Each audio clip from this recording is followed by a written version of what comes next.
Will the Cardinals start 2-0 for the first time since 2021? And can the Panthers avoid yet another 0-2 start? It's crossover Thursday, man. Let's get it.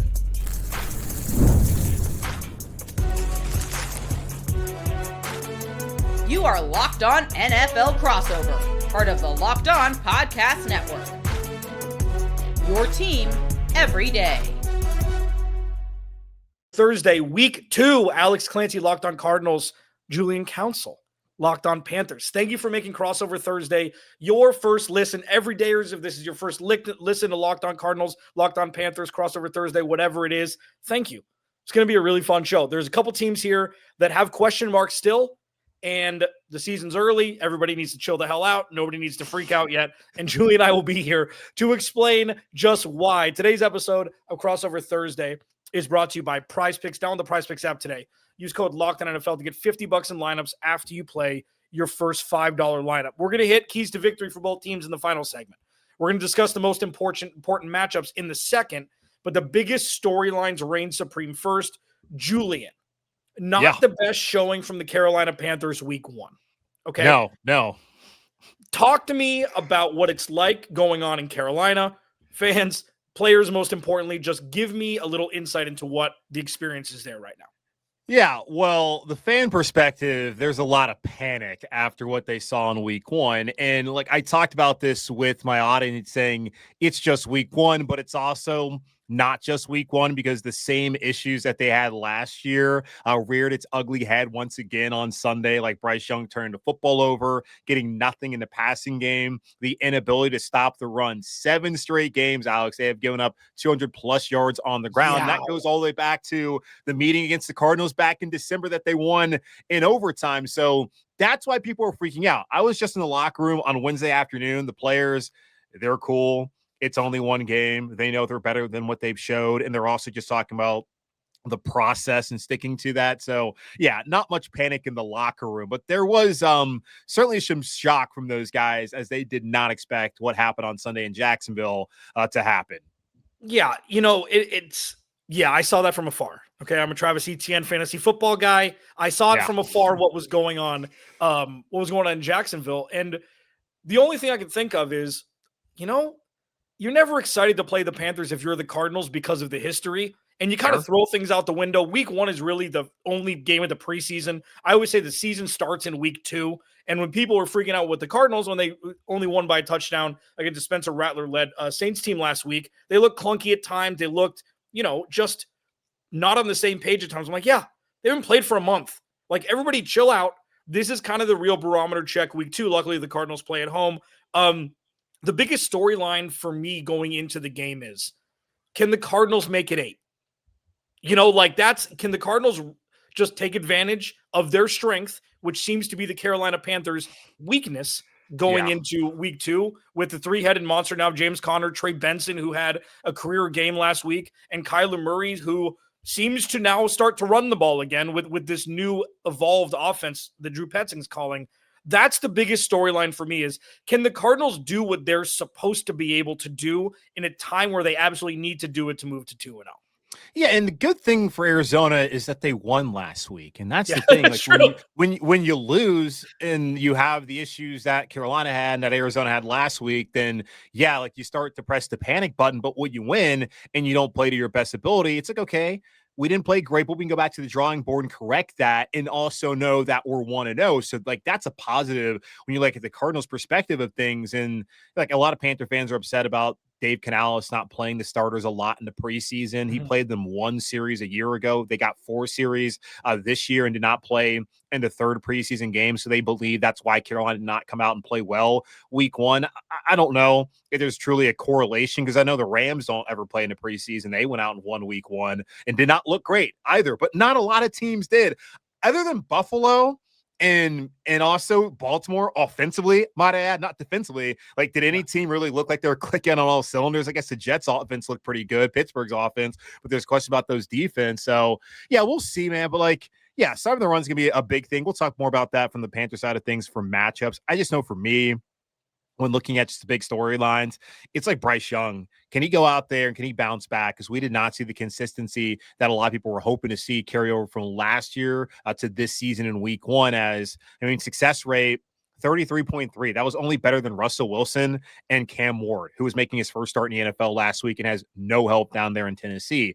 He had a negative EPA per dropback. That was 29th in the league. He had also a negative EPA per pass attempt. That was 32nd in the league, only ahead of Russell Wilson. Apparently, they're counting what Zach Wilson did on Sunday as 33 quarterback. So, yeah, Bryce is going to be a big focus in this game on how he's able to potentially bounce back and carry that offense forward against, yes, a team that the Panthers have owned of late. Yeah. Does that surprise you after how the last 6 weeks of last year went? Or was it like, so for me, so let me give you my thoughts and then you can tell me why I'm wrong. Which is probably what's going to happen. So usually when a team is out of playoff contention, you play like you're playing open gym. It just like, there's no stressors. There's nothing involved. And trust me, the Cardinals play really well when they're out of playoff contention.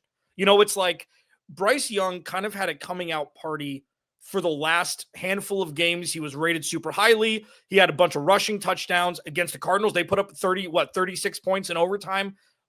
We saw what people thought he was going to be then. And then you lay a stinker division, in a game that not a division game, in a game that, it was pretty close spread, and you've got Ted McMillan out, you've got Chuba Hubbard, you've got, Rico Dowdy, you've added some pieces. Like, was this a surprise to you, or was this just rust? And I'll answer for the Cardinals after. Yeah, I'm not a big believer in momentum carrying over from one season to the next. There's a lot of different guys who come in every year. You have a different team, like Adam Thielen, who's a big part of that team last year. He got traded before the season. He played for Minnesota on Monday night. That is a big change. Jalen Coker, he is on IR right now, so he's still on the team. But this is Tedero McMillan was not out there last year for Bryce Young, and they had a nice connection on Sunday. Hunter Renfrow was not here last year. Things changed, so I don't really buy into momentum carrying over from another season. Was I surprised by the performance? It's hard to say that because I've seen this from Bryce before. And if he goes out and plays well against Arizona, will that surprise me? Not necessarily, because I've seen him play well before. The problem is you can't get the consistency. It's a positive that he can play well, but it's also a negative that if he has a stinker like he had on Sunday, it's not really a surprise at all. So I'm very curious to see how he's able to bounce back and how he plays on Sunday. So I don't think it's not surprising to me. I don't know if you're completely off base, but we'll see how it plays out for sure. Yeah. And when you're talking consistency, obviously Kyler Murray, that's the name of the game for him. Is he going to be consistent enough for the Cardinals to win enough games to make the playoffs? And if not, he may not be wearing number one for the Cardinals next season. For me, the biggest of all storylines, sure, running the ball, absolutely. But really, it comes down to the number 4 overall pick and Kyler Murray and how they can put it together. He had 5 for 71 with the touch last week. It was fine. I have been screaming from the mountaintops, Julian Council, Locked On Panthers. Yeah. 12 targets for Trey, 12 targets for Marv. Throw the ball 25 times, throw the ball 20-40, your two best players. When you had a little taste of this with Adam Thielen last year, it's when something works, just do it more. They're good. They'll get open. Do it more. Trim the fat, run the ball, win football games. And I think the consistency basis for Kyler Murray is going to be, that's his Achilles heel, and it has been since being drafted. So we'll see what side reigns supreme on, I said reign supreme twice, I think, on this show. That's a record. On Sunday afternoon. Is there anything else you want to add about storylines before we move on?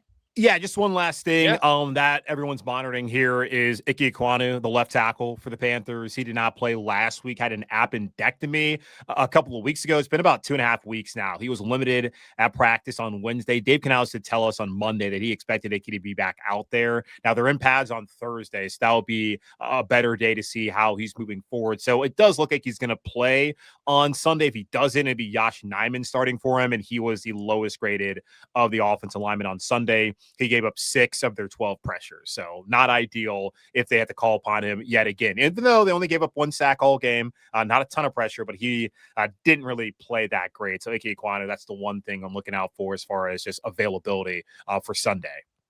And the Cardinals are available, baby. It's gonna be really fascinating. We're going to talk about the biggest matchups next. Julian Council, Locked On Panthers. Alex Clancy, Locked On Cardinals. We'll be right back. This episode of Crossover Thursday is brought to you by our friends over at Mazda. Mazda crafts cars for those who do more than simply move. Mazda delivers confidence with every ride with more IHS top safety picks than anybody else as of this past month. Okay, so that's pretty current. You can feel Japanese craftsmanship in every detail, from the metallic accents to available Napa leather upholstery, and you can make everyday drives feel like anything but. From smooth handling to intuitive controls. Like our players, we sweat every detail, because when you make every move count, impossible becomes irrelevant. Mazda, move and be moved. Today's episode of Crossover Thursday is also brought to you by 5-Hour Energy. Time to fuel up and turn it up with 5-Hour Energy Transfusion. This grape, ginger, and lime-flavored shot brings the iconic taste of a golf course favorite to a non-alcoholic boost. Perfect for sinking birdies or making great memories with friends. It's a hole-in-one for your energy game. Whether you're out on the course or just need a little extra push to power through your day, 5-Hour Energy Transfusion delivers the clubhouse flavor you love without ever leaving the green. Now, I don't know if I can speak for Julian here, but I used to ingest a different kind of liquid when I played golf when I was younger, in my early 20s. Now I just need boost. I need caffeine boost. And this is where the 5-Hour Energy Transfusion comes in, man. They taste so good, quick, easy shot, and you're off to the races. Golf is all about good times with good people and good flavors. The grape, ginger, lime flavor of 5-Hour Energy Transfusion gives you the best parts of your clubhouse go-to without leaving the course or chasing down the bev cart. Now you can amp up the fun for even more. Just buy, snap, and enter for a chance to win a dream golf trip for two to any golf tournament in the U.S. Tee up that trip. Visit 5hewin.com for full rules and entry. No purchase necessary. Excludes the Masters tournament.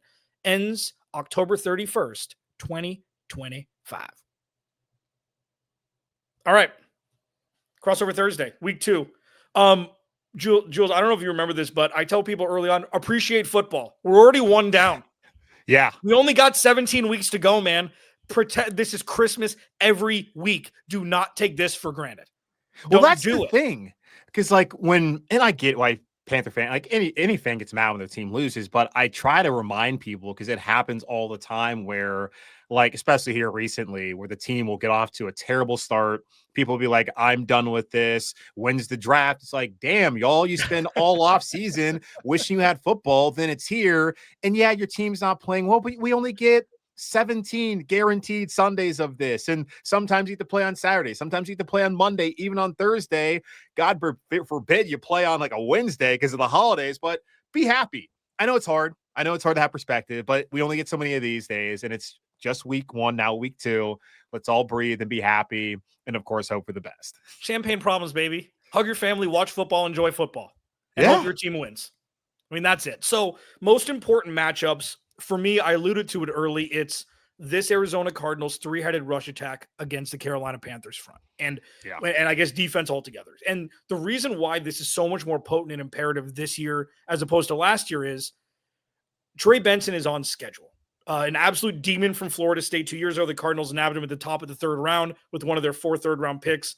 And this is how I describe it to my everydayers is it's like a solar eclipse. When you have an older running back and a younger running back, it's not RB1, RB2 switched yet, but the sun and the moon are approaching each other. They're not crossing, they're approaching. And this is the beginning of that. And at the end of this season, if Trey Benson does what we think he's going to be able to do, you could be looking at James Conner as the LeGarrette Blount role next season. They gave him an extension. He's much better on the Arizona Cardinals than elsewhere. But with Kyler Murray's infusion as well, this could be a 3-headed monster where the Cardinals may not need to throw a lot if the run game does what it's good at.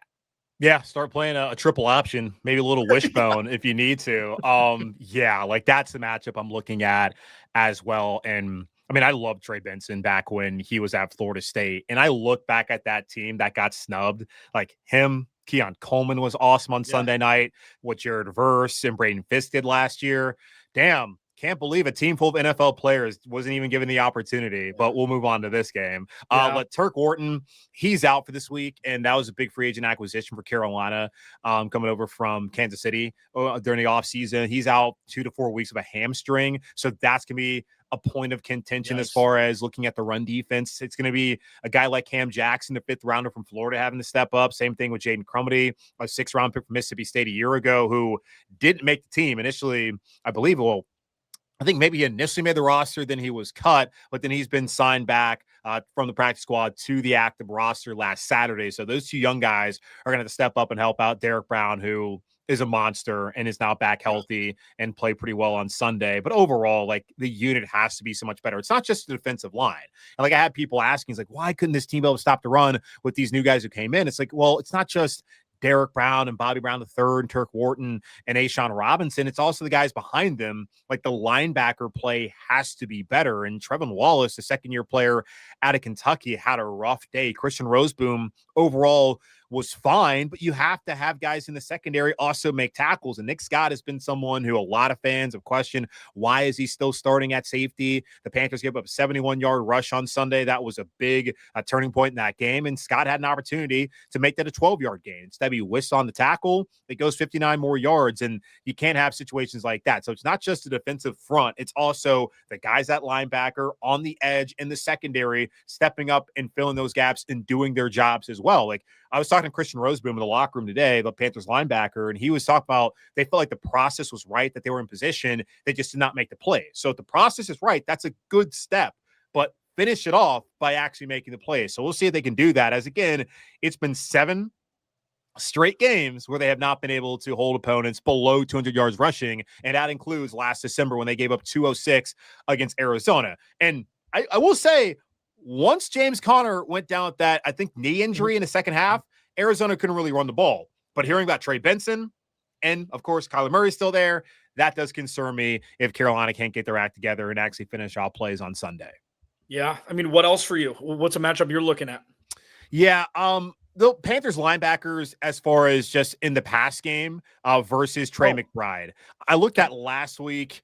The Jags linebacker, or tight ends rather, had some success. Brenton Strange and Hunter Long combined for 5 receptions, 65 yards, and a touchdown. And there's one of them, I think it was the first touchdown in the game, where it looked like both Christian Roseboom and Trevin Wallace didn't really know what was going on there, where the linebacker, or the tight end rather, went behind them and scored a touchdown. So not sure whose assignment that was, but it was at least at their level. And I look back at the games that Christian played last year when he was in LA against Arizona. He did not grade out well. Had a 53.3 and in a 43.3 grade as far as against the Cardinals. And I'm guessing going up against Trey McBride, who didn't do much against Carolina in this game a year ago, only 3 receptions, 20 yards on 4 targets. So I'm very curious to see how these guys are able to bounce back this week, as their coverage grades, looking at PFF, Wallace had a 38.3 last week, Roseboom with 53.3.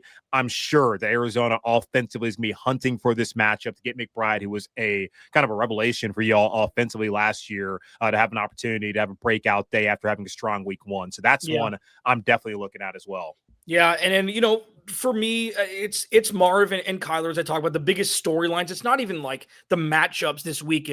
Is Marv going to pop? That's just going to be a storyline for the first 6 weeks until it happens or it doesn't. And they've got a lighter start to the schedule. Obviously, any given Sunday, every team is made up of human being adult males who are bigger than 99.9% of other human beings. So anybody could win any game, anytime. Like, this is not like, the Cardinals are going to win by 4 touchdowns. I'm never going to say that.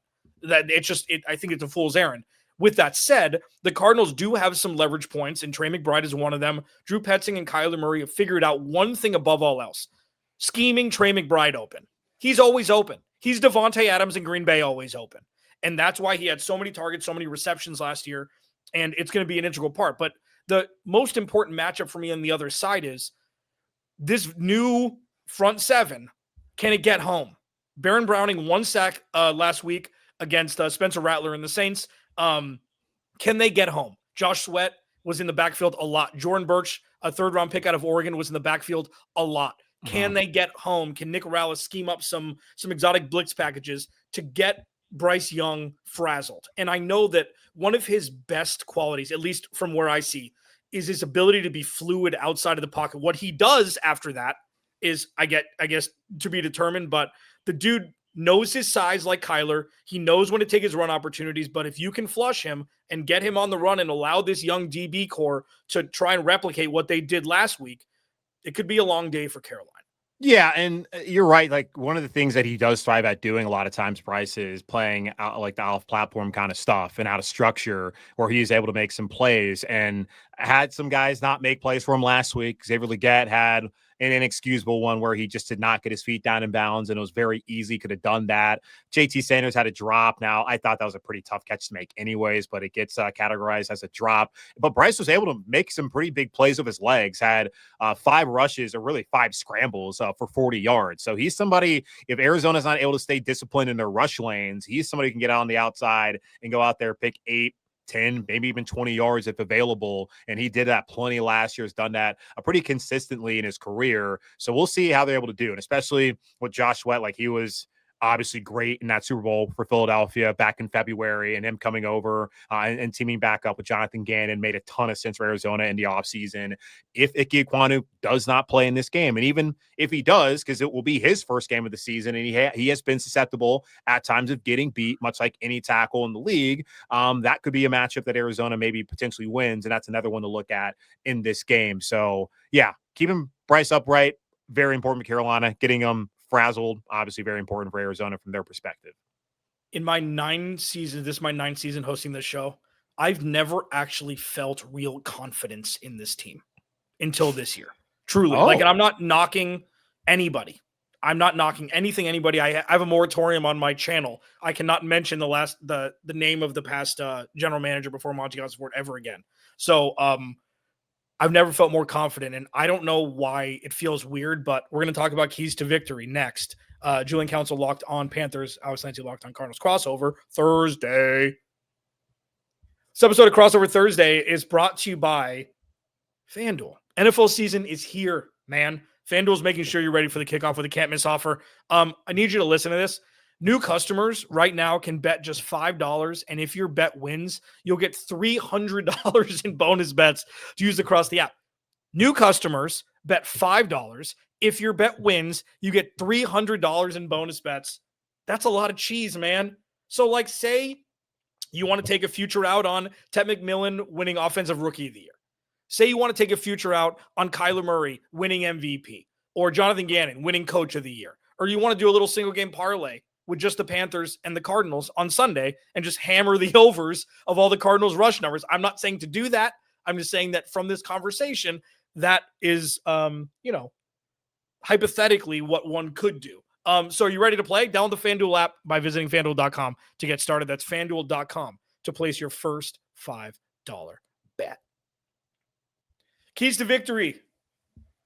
Julian Council. We've kind of alluded to it throughout the show. Dude, I could do an hour with you. It's sometimes people are like, how do you talk for 30 minutes every day? It's like, I black out and I feel like it's done in 2 minutes. These things go by so fast. Especially in season.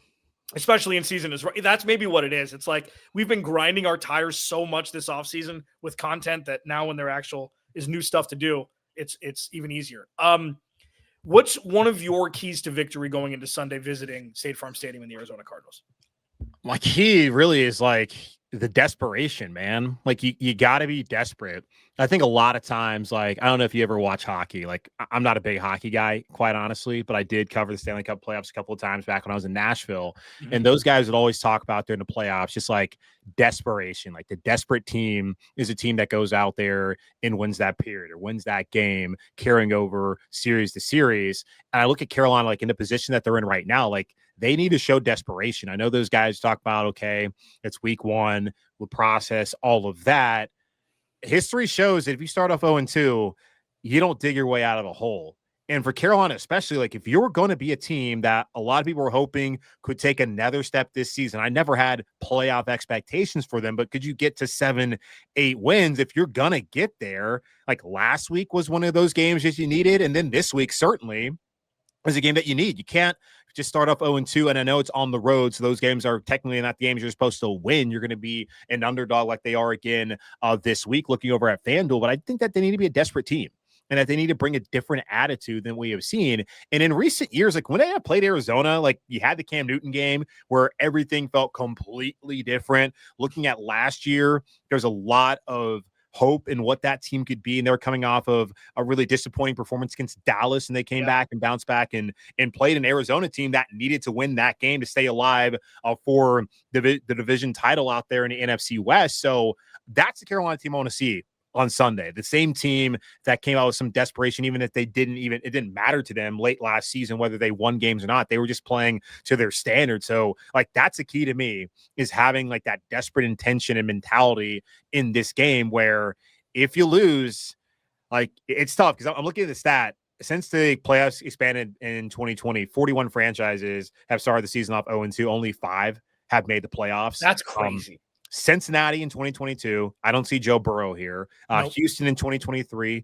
I know a lot of people would say that CJ Stroud is quarterback, but he's not here. Then you have the Rams, Denver, and Baltimore last year. No Lamar Jackson, no Matthew Stafford, and Sean McVay, and no Sean Payton. Like, not to say that Bryce can't get there one day and that Dave Canales can't be a great head coach, but if you get in a hole again, it's not like the season's completely over, but it's going to be very hard for them to reach that benchmark that a lot of fans want to see them reach for the first time since 2017. Like, it's been a minute, man. And that's the analysis you get on the Locked On Podcast Network. No Sean McVay in Carolina, #analysis. No, that's true. I mean, it brings up a good point, dude. I mean, it's like, when you say desperation, I was going to use a different term. I'm going to use desperation too. And it's not for the same reason, naturally. It's because if the Cardinals lose this game after playing iffily, if I can say that, that's not a word, but if I can say that from last week. We'll go with it. Yeah. If they lose this game after only putting up 20 points against New Orleans, the questions will be even harsher than if they would have lost last week. It's the crazy, the Cardinals have no business losing this game. Okay. They're ready. The defense is ready. They hammered the entire offseason on the defensive side of the ball. Will Johnson looks elite. Looks like the steal of the draft through 1 week, even though it's super early. Budda Baker, Dadrian Taylor-Demerson playing the 3 safety sets with Jalen Thompson. Like, the key to victory is just go. Play football and win. Like, this is not a year with excuses, with reasons, with any sort of thesaurus, anything for reason or excuse. Go. Kyler Murray, go. Kill. Like, if you have a killer instinct, you're going to see it on Sunday.